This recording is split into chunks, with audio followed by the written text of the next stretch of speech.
بسم الله الرحمن الرحيم.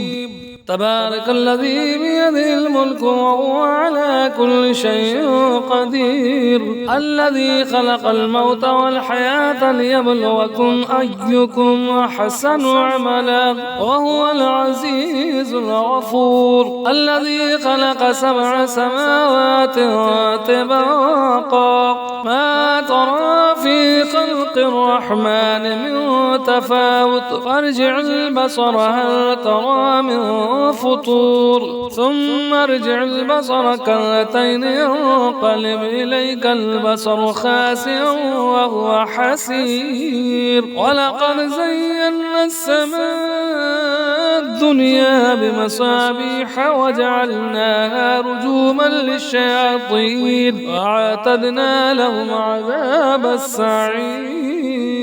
وللذين كفروا بربهم عذاب جهنم وبئس المصير.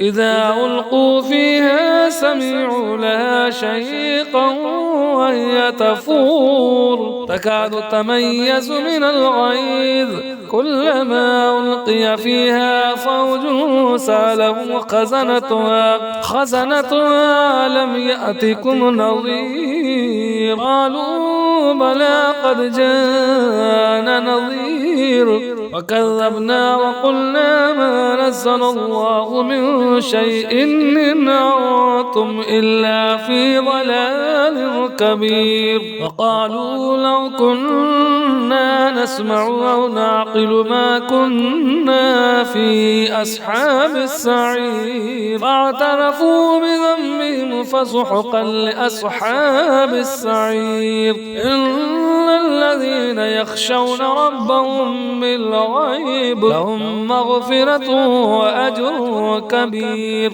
واسروا قولكم وابجهروا به إنه عليم بذات الصدور. ألا يعلم من خلق وهو اللطيف الخبير. والذي جعل لكم الأرض ذلولا فامشوا في مناكبها وكلوا من رزقه وإليه النشور.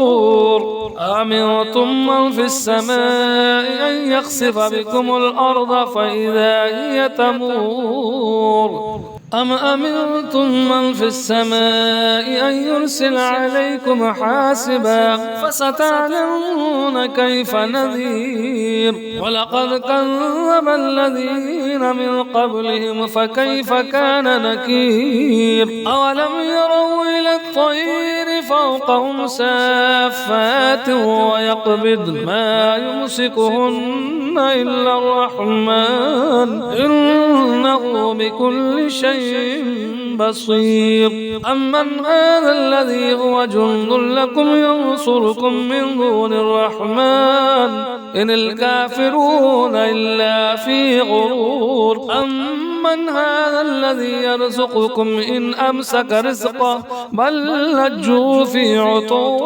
ونفور. أفمن يمشي مكبا على وجهه هداء من يمشي سويئا على صراط مستقيم. قل هو الذي أنشأكم وجعل لكم السمع والأبصار والأفئدة قليلا ما تشكرون. قل هو الذي ذرأكم في الأرض وإليه تحشرون.